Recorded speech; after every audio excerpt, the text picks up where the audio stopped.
السلام علیکم پیارے دوستو۔ انسان اپنے جائز حقوق سے دستبردار ہونا ہی اپنے حق میں بہتر سمجھتا ہے۔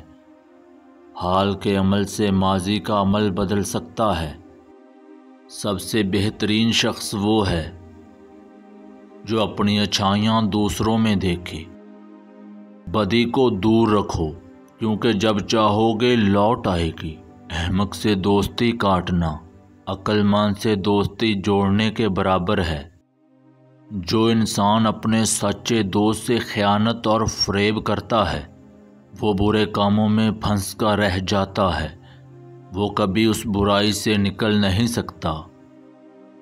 موجودہ وقت کے قدر و قیمت کی جو بھی حفاظت کرے گا اس کو دنیا میں کوئی مات نہیں دے سکے گا، اور جو گزر گیا اس کو بھول جاؤ۔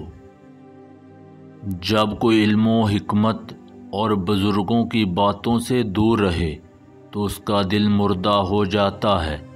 اس میں ہمدردی، نیکی کا جوش اور مروت کی سرگرمی نہیں رہتی۔ جو انسان اپنے آپ کو عقل مند تصور کرتا ہے تو بولتے ہی اپنی جہالت کو ظاہر کر دیتا ہے اور اسے پتہ بھی نہیں چلتا۔ کسی کے وقت پر ہنسنے کی غلطی کبھی نہ کرنا، یہ وہ وقت ہوتا ہے جو چہرے یاد رکھتا ہے۔ دنیا کے ہر کاموں سے باخبر رہنا اور دین کے معاملے میں باخبر رہنا عقل مندی ہے۔ اسی میں انسان کی بھلائی ہے۔ جو شخص دل میں موت کا ڈر نہیں رکھتا دنیا کے فضول کاموں میں لگا رہتا ہے اور اسے موت بہت دور دکھائی دیتی ہے۔